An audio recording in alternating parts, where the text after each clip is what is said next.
आंनि first time experience आरोना मायबा मोनसे गोरोन्थि जायोबा रायजोफोरनिसिम निमाहा बिबाय।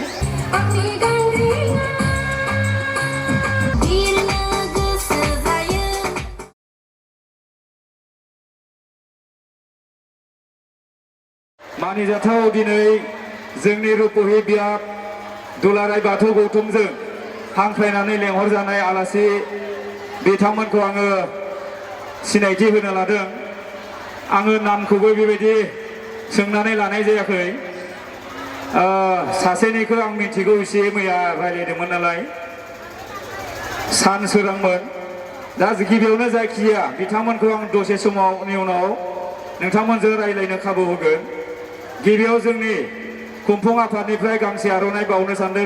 गांसे आर'नाइखौ बावगोन जोंनिनो रुपहि प्राइमारि साहित्य सभानि आफादगिरि बिथां दैमालु खेरखातारि सार, बिथांखौ आङो मान बावनो थाखाय गुरै खावलायनाय जाबाय।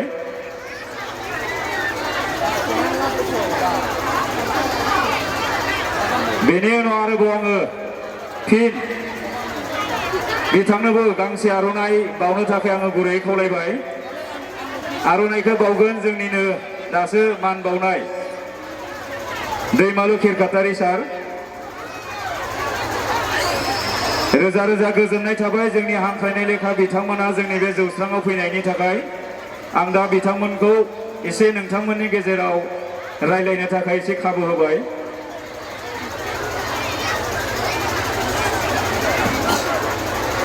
हेलौ, सारमोननि हांख्रायनाय लेंहरनायलाय दिनै फैनानै जोबोद गोजोननाय मोन्दों। बे आंनि फार्स्ट टाइम एक्सपिरियेन्स आरोना मायबा मोनसे गोरोन्थि जायोबा रायजोफोरनिसिम निमाहा बिबाय।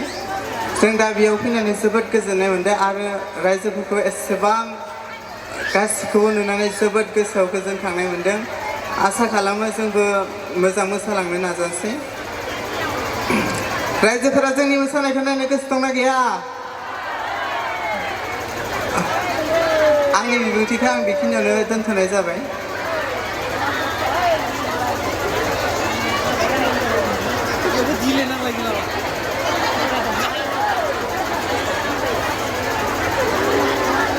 रायजोफोरा बुजिबाय, दा मोसानाय नायगोन ना? बारा रायज्लायनो साहस जाबाङा आरो गियो एसे, बिदि बुंफेरनाय हुदा गैया नालाय। जायखिजाया बिथांमोनखौ आङो जिरायथ'नो थाखाय खावलायबाय। आङो नेक्स्ट आङो मोसानाय लाबोनो सानगोन बिथांमोनखौ। मेथाइखौ रेडि खालामनानै ला।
भिडिअखौ नायनायनि थाखाय साबायखर गोजोन्थों।